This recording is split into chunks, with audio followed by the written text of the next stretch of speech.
Hey, what's up, Earth? It's Spaceman Matt here to review the 7th episode of the 12th season of Doctor Who. It's called Can You Hear Me?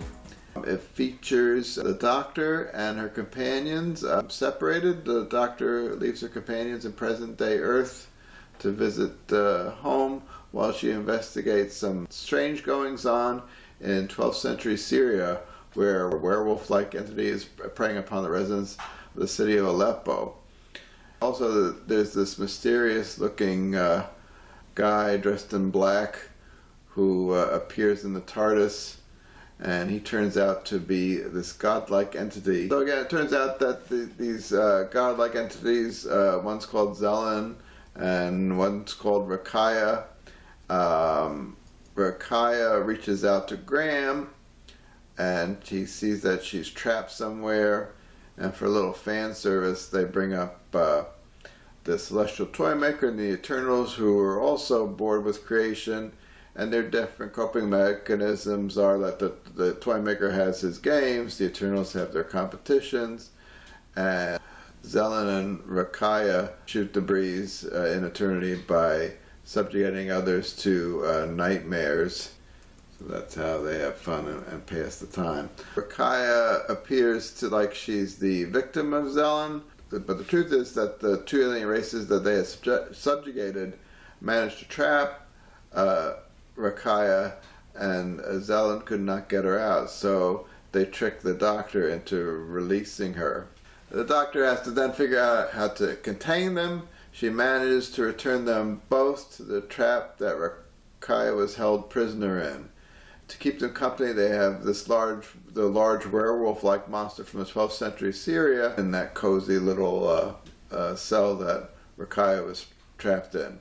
It turns out that the werewolf entity is from the dreams of that Syrian girl, which was the first victim of Zelen's, and the Doctor somehow figures how to turn this against them and trap them all into that bubble.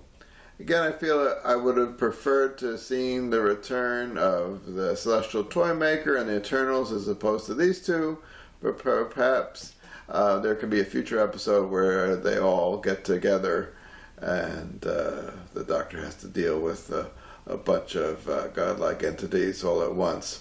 Also, this episode got some flack because the Doctor is kind of awkwardly has to address Graham's concerns that his cancer may reoccur, and that was his greatest fear that Zelen had brought out, and she doesn't really have a good response.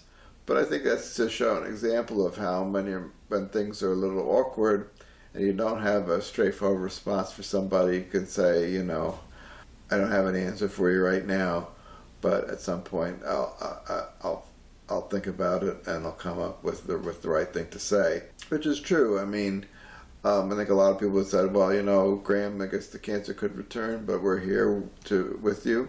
But the Doctor may not always be there for Graham, so, you know, she can't really say that to him. So it was just to make an awkward situation a little less awkward, but I think it made a lot of people upset. So that was kind of upsetting, and they probably should have had a follow-up scene where she has said something to help Graham cope with his fears. So that was a little disappointing. Again, I think this is better than most of season 11, which was horribly abysmal overall in comparison, I think. And so this at the end of this episode, among other things, they tease the following episode, which involves Mary Shelley and the writing of Frankenstein. But so I think I'll cover the Mary Shelley episode together with the finale, as all three episodes have to do with the lone Cyberman teased by Jack Harkness in Fugitive of the Jadoon. So I may do all those 3 episodes as a whole, just because I just don't really have the time to do the reviews for each individual one, I think. Alright, I'll see you next time. I hope you'll like and subscribe to my channel. Thanks so much. Subscribe to Spaceman Matt's Sci-Fi vlog today. The fate of the world depends on it, I guess.